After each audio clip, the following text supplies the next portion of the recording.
This is Jackie from Cambridge Safety. Welcome to one of our Take 5 for health and safety. So take 5 minutes to look at a health and safety issue. In this particular video, we're just going to have a look at the young person's risk assessment. Everybody's knee deep with risk assessments, whether it's for manual handling, hazardous chemicals, etc.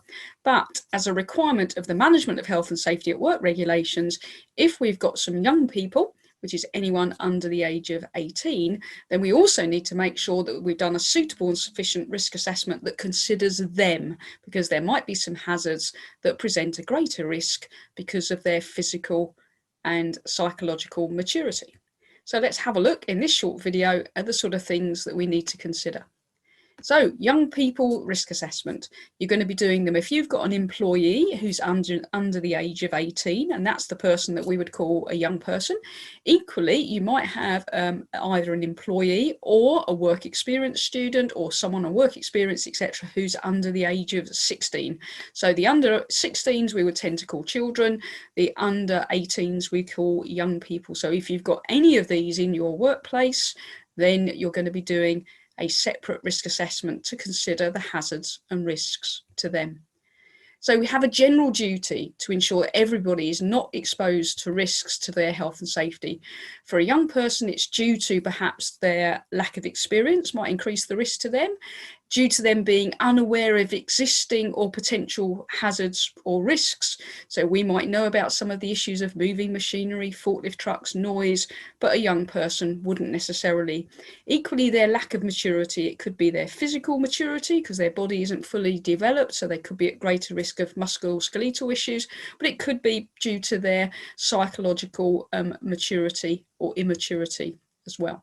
So what have we got to do? We've got to consider, if we've got a young person or a child who's going to be in our workplace, let's consider the layout of the workplace. Is there anything to do with that might increase the risk to them?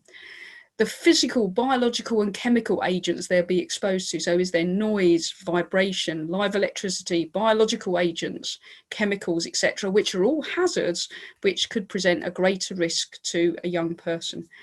How are they going to handle and what type of work equipment are they going to be using? Is it just a computer or is it a piece of machinery? How the work and the processes are organised, is it a very standard operation or is it that something's complicated and as such the risk increases? What type of health and safety training is needed to actually enable that person to carry out the tasks that you want them to? And equally, looking at all of those things, the agents, any chemicals, biological agents, etc., the processes in the work, what are the risks? A hazard is anything with the potential to cause harm, but the risk is the likelihood of that hazard causing harm and the severity of the potential consequences, which might be greater if we've got a young person. So the things that we've got to consider, have we got any hazards that present a greater risk, i.e. the work that they do might be beyond their physical capability, so their body may not be able to take it or they might get tired. Hazards to do with the psychological issues in terms of what are they going to be seeing, is that something that could actually be upsetting? So we wouldn't put a young person to work in a mortuary or something like that where, you know, seeing ill people or even dead bodies is not going to be something that we would want to put a young person up against. Are they going to be working or exposed to any toxic chemicals or carcinogens which present a risk to everybody but might present a greater risk because the child hasn't got that experience of what to do, what not to do? Are they going to be exposed to any radiation, in particular any ionizing radiation such as X-rays, but equally other types of radiation can be hazardous. Microwaves, radio waves, ultraviolet, infrared light could present a greater risk to a child or young person. Are they going to be working where it's very cold? Are they going to be working where it's very hot or humid? Or are they going to be exposed to noise and vibration? So just a few, but these are in particular some of the ones that the Management of Health and Safety at Work Reg says pay particular attention. Have you got these hazards? Do they present a risk? If we've got children rather than young people, then we've got a duty to make sure that they're not exposed to any of these hazards, and equally information on the hazards that they are going to be working with or subject to has got to be provided to parents or guardians to enable them to make a decision on whether that's acceptable. Equally, the last one, accidents due to inattention and lack of training. So we've got a variety of hazards and risks, but because a young person hasn't got the knowledge, hasn't got the training or the experience, we might have some situations where they just wouldn't foresee that perhaps an accident might happen. So moving vehicles, moving forklift trucks, moving machinery. So due to that, there could be an increased risk of injury to them.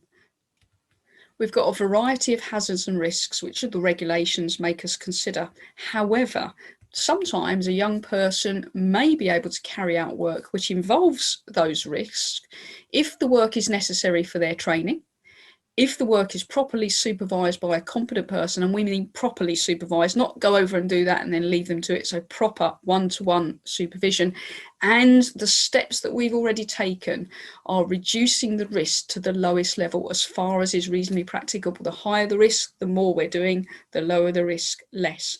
So in some cases, the law doesn't actually say that a young person can't drive a forklift truck. Normally, we would expect a forklift truck driver to be over the age of 18. But if you were training them and they were under constant supervision and you had taken all of the right steps to reduce the risk, then it is acceptable. We're talking about young people and children. Children in particular, below the minimum school leaving age, mustn't be employed in what we call an industrial workplace, such as a factory or a construction site, except on work experience. So they are allowed to do it on work experience. But again, if they're on work experience, we need to have done our risk assessment and made sure that we've taken all the steps reasonably practicable to ensure that they're not going to be exposed to any specific risks. We've done our risk assessment. We've identified the hazards which might present a greater risk to a young person. Then we've got to make sure that our control measures reduce the risk so far as is reasonably practicable. The higher the risk, do more. And just because of the nature of having a young person, that does increase the risk. So the duty on the employer is to take more care and make sure that their control measures are not just in place, but they're actually working. And we need to, therefore, we might have already done a risk assessment. We might need to just then review it to make sure, are our current controls okay? Or do we need to put in extra controls to ensure that our young person or child is adequately protected? And in a lot of cases, if we've got a well-run workplace, a majority of our control measures will already be in place. Just lastly, a few other practical issues to consider. Remember, outside of mainstream health and safety legislation, we've also got legislation which limits the working hours for under 18s. There's also a limit on night working unless there's specific justification. If we've got a young person or a child with special needs, we need to consider perhaps any additional measures under the Disability Discrimination Act. We need to think about how we're going to do our training, how we're going to do our induction, what information, because just doing it in the way that we do it for our standard employees, we might be providing that information, but is it going to be received and understood? So we might need to do our induction training in a different way than we do for our own team members. When we say supervision, we mean direct, proper supervision. So you need to make sure the person who's doing that supervision is not only competent, but knows the importance of doing proper supervision, not just explaining something very quickly, leaving the young person to it where they could then get injured. Personal protective equipment.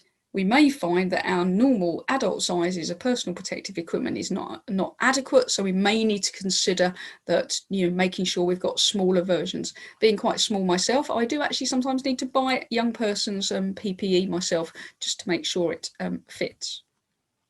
For additional information, the Health and Safety Executive have got a resources page for young people. They've got example risk assessments, potty tour about our requirements to carry out suitable and sufficient risk assessments for young people.